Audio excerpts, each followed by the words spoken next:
მოგესალმებით. თქვენ უყურებთ დღის მთავარი ამბის ბლიც ანალიზს.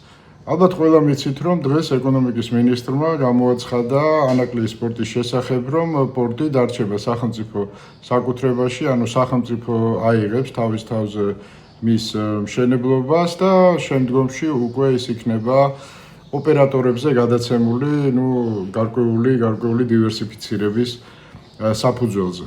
Ეხლა თავი რომ გავანებოთ პრედისტორიას და კონტექსტს, რაც ამ პორტის ანაკლის ღრმაწყლოვანი პორტის ირგვლივ ვითარდებოდა ძალიან ცუდად, ხო? დღეს პორტი უკვე ფუნქციონირებადი უნდა ყოფილიყო, რაც საგრძნობლად გააძლიერებდა ჩვენ გეოპოლიტიკურ ფუნქციას, ჩვენს როლს. მეცაც გეტყვით, რომ შესაძლებელი იყო, რომ ზანგეზურის პროექტი უფრო მოკრძალებული გამხდარიყო ამის შემდეგ, ხო? მხოლოდ ჰუმანიტარული ფუნქცია მისცემოდა მას და ძირითადი აქცენტები დასავლეთ-აღმოსავლეთის შემაერთებელი კვანძის თვალსაზრისით დარჩენილიყო ამ აზერბაიჯანი საქართველოს კვანძზე, მაგრამ მოხდა ის, რაც მოხდა და დღევანდელ მოცემულობაში მე ვფიქრობ, რომ ეს არის ერთადერთი სწორი გადაწყვეტილება, იმიტომ რომ ექსკლუზიურად აი ამ რთულ ვითარებაში ვიღაცისთვის მისი მიცემა ძალიან სერიოზული რისკების შემცველია. მე არ გულისხმობ, რა თქმა უნდა, ამერიკელებს და ევროპელებს, მაგრამ გამომდინარე იქიდან, რომ ამერიკელები და ევროპელები პორტის მშენებლობას აღარ აიღებდნენ მას შემდეგ, რაც მოხდა იქ, ხო? და იგივე ამერიკელი ინვესტორები მოგეხსენებათ, განდევნილი იქნენ თავის დროზე პორტის პროექტიდან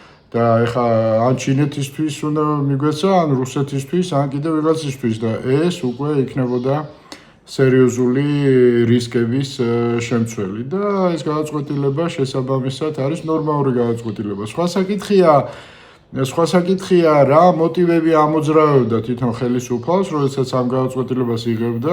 ერთის მხრივ გასაგებია, რომ ინვესტორები განსაკუთრებით ზანგეზურის პროექტის ჩაშვების შემდეგ მაინც და მაინც არ იქნებოდნენ მოხიბლული ეკონომიკური თვალსაზრისით ვამბობ, პოლიტიკაზე არ ვსაუბრობ.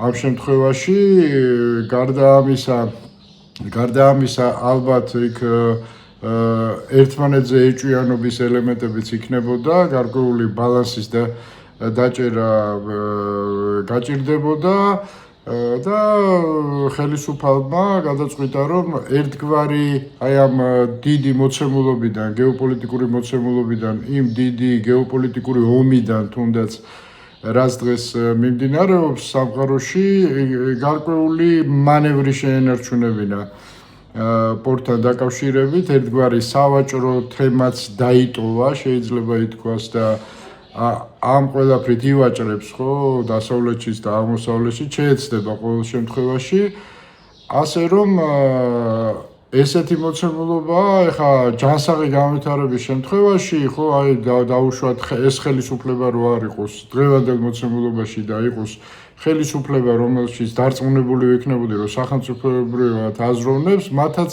იგივე რეკომენდაციას მივცემდი, რომ ესე მოქცეულიყო. მაგრამ როგორ მოიქცევა ჩვენი ხელისუფლება, ეს ცალკეთებაა. მე ვფიქრობ, რომ უпроსორად არ გამოვრიცხავ, რომ გარკვეული საბოტირება მოხდეს, ხო, გაწელვა მშენებლობის, ან პირიქით დაჩქარება თუ რაღაცა, ესე რომ ვთქვათ, გამოივაჭრეს მანამდე, ხო? ანუ წმინდა პოლიტიკური კონტექსტი გაჩნდა ამ ყველაფერში, რაც არ არის მაინც და მაინც არ იძლევა ესეთი სერიოზული ოპტიმიზმის საფუძველს, მიუხედავად იმისა, რომ მიმაჩნია კიდევ ერთხელ გავიმეორებ, პროექტი თავისთავად, პროექტის ესეთი განვითარება, ანუ სახელმწიფოს კონტროლის შენარჩუნება მასზე არის არსებულ მოცემულობაში სწორი ნორმალური გადაწყვეტილება.